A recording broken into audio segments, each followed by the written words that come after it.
vais te parler d'une chose, moi, qui m'a beaucoup aidé quand j'ai compris ça dans ma recherche d'alternance, de stage ou d'emploi. Je vais t'en parler tout de suite. Pour moi, c'est la clé clairement qui va te permettre de complètement booster tes opportunités. Ok. Cette clé, c'est très simple, c'est ton état d'esprit. On peut parler du CV, on peut parler des réseaux sociaux, on peut parler des entretiens, on peut même parler de négo salarial si tu veux. Si tu n'as pas l'état d'esprit, la mentalité, le fait de ne pas lâcher lorsque tu as un refus d'une entreprise, le fait que quand tu arrives en entretien, tu es préparé, tu sais dans ta tête que le poste il est pour toi. Tu as le couteau entre les dents, c'est un petit peu l'image que j'emploie avec mes élèves en coaching, mais c'est exactement ça. Et si tu n'as pas l'état d'esprit, si tu peux l'avoir dans ta tête, te dire ouais, l'alternance c'est ma priorité, l'emploi ou le stage c'est ma priorité. Mais je le vois avec beaucoup de personnes, elles en font une priorité dans leur tête, mais dans les actes, en fait, il ne se passe rien ou pas grand-chose. Dès qu'ils ont un refus, tout de suite, ils le prennent pour eux. Et peut-être que c'est ton cas et c'est pas un reproche. J'ai été comme ça aussi. Ils le prennent pour eux et se disent bon bah je candidaterai demain ou je verrai bien ou de toute façon je trouverai pas.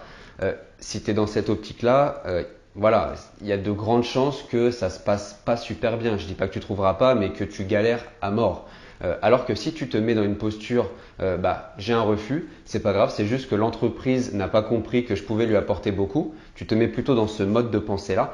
Tout de suite derrière, tu vas pouvoir enchaîner, garder le moral et tout simplement participer à des salons, contacter des personnes, être actif sur les réseaux et passer à l'action en fait, tout simplement. La différence entre ceux qui réussissent et ceux qui aujourd'hui ont plus de difficultés, c'est déjà qu'ils font comme les autres, qui candidatent de la même manière que les autres, alors qu'en 2020, il y a des dizaines de manières de faire différemment et de passer devant tout le monde. Mais c'est surtout qu'ils passent à l'action. C'est surtout qu'ils passent à l'action et qui ne se contentent pas de dire bah oui, c'est une priorité pour moi et en fait, dans les actes, il ne se passe rien. Donc c'est vraiment ça que je voulais te partager. C'est la clé en fait, mis à part les outils pratiques ou les choses à faire en pratique, c'est là-dedans. C'est ton mental, c'est ton état d'esprit, c'est ton mindset qui va engendrer tout le reste de tes résultats en fait.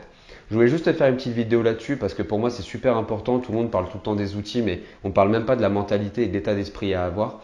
Et voilà, c'était important pour moi de te parler de ça aujourd'hui. Et je te dis à très vite. Salut.